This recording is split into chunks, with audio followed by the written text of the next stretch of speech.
ہم شرمندہ نہیں ہیں، انسانوں کو کپڑوں پہ نہیں تولا جاتا۔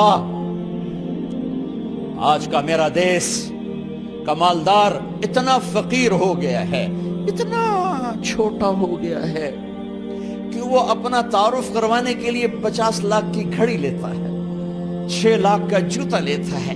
آج کی بیگم اتنی چھوٹی ہو گئی ہے کہ اپنے قد کو بڑا کرنے کے لیے وہ 10 لاکھ کا ہینڈ بیگ لیتی ہے کہ دیکھو میرا بیگ 10 لاکھ کا ہے۔ ارے میری بہن، تو 10 ٹکے کی بھی نہیں رہی اگر تو نے بیگ سے اپنے آپ کو بڑا بنایا۔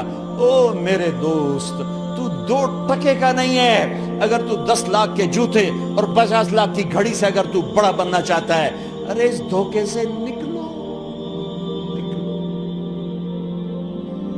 برینڈڈ برینڈڈ برینڈڈ، کہاں جا رہے ہو؟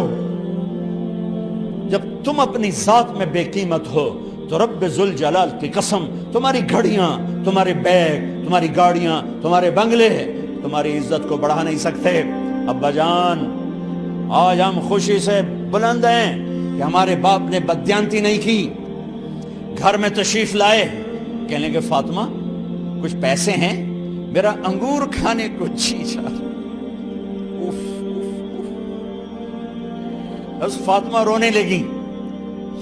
فرمایا امیر المومنین، خزانہ تو بھرا پڑا ہے، 1 درم کا بھی تیرا حق نہیں ہے کہ تو 1 درم لے کے انگور خرید لے۔ تو تڑپ اٹھے، فاطمہ میں جہنم نہیں برداشت کر سکتا۔ وہ میرے بھائیوں جو دن رات سود میں پھنس چکے ہو، جو دن رات جوئے شراب میں پھنس چکے ہو، کیسے اللہ کے سامنے سرخرو ہو کر کھڑے ہو گئے؟ ایک رات گھر میں تشریف لائے، بچیاں، بیٹیاں، منہ پہ ہاتھ، کپڑا رکھا، دوپٹہ رکھا منہ پہ، اور بات کریں۔ آپ نے پوچھا ارے کیا ہوا تمہیں، یہ منہ پہ کپڑا کیوں رکھتے ہو؟ تو خاموش ہو گئی، لیکن گھر کی خادمہ رو پڑی۔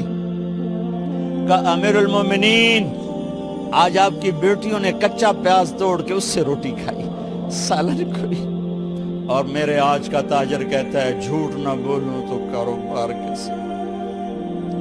میرا افسر کہتا ہے رشوت نہ لوں تو گزارا کیسے کروں؟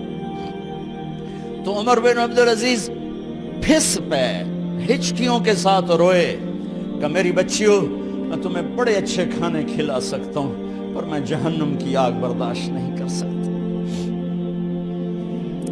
بھائیو، اس بندے نے اپنے آپ کو ذبح کر دی، اللہ کو راضی کرنے کے لیے ذبح کر دی، اپنے ذات کو، اپنے جذبات کو، اپنے احساسات کو۔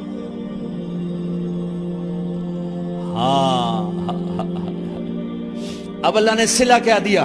جب انتقال ہوا، ہونے لگا تو بلایا رجا کو، جو میں بات پہلے چھوڑ کے ادھر ان کی تھوڑی سیرت بتائی کہ رجا اب میں مرنے لگا ہوں۔ عبد الملک کالا ہو گیا تھا، ولید کالا ہو گیا تھا، سلیمان کالا ہو گیا تھا۔ یہ کیوں کالے ہوئے تھے؟ یہ بے نمازی نہیں تھے، بدکاری نہیں کرتے تھے، کسی کی طرف ان کی میلی آنکھ نہیں اٹھی کبھی۔ یہ ظالم تھے، ظالم ظالم، انسانوں کا خون پیا، مال میں خیانت کی، اس پر اللہ نے چہرے پھیر دیے۔ آج عمر بن عبدالعزیز جا رہا ہے کہ دیکھو میں جا رہا ہوں، مجھے دیکھو میرے ساتھ کیا ہوتا ہے۔ ان کا انتقال ہوا، ان کی میت قبر کے کنارے رکھی گئی، اور اب نیچے اتارنا ہے۔ سلیمان کی میت کو اتارنے لگے تو ہلنے لگا، اور عذاب قبر پہلے شروع ہو گیا۔ عمر کی میت کو جب قبر کے قریب کیا گیا،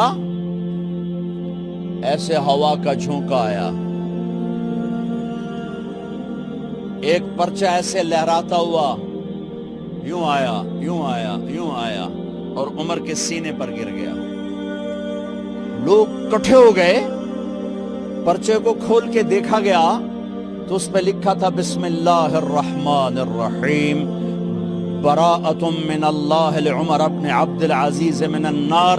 یہ پروانہ ہے اللہ کی طرف سے اس کے بندے عمر کے لیے کہ اسے جہنم سے نجات کی خوشخبری سنا دی جائے۔ آہا، مرنا ہو تو یوں مرو، اللہ ایسی موت دے دے. کہتے ہیں پھر میں نے ان کو قبر میں اتارا. جب قبر میں اتارا تو کیا دیکھا؟ میں نے کفن کی گرہ کھولی تو چہرہ قبلے کی طرف، اور یوں لگا جیسے 14ویں رات کا چاند قبر میں اتر آیا ہو. اور آخری بات کرتا ہوں، میرے بھائیوں بہنوں،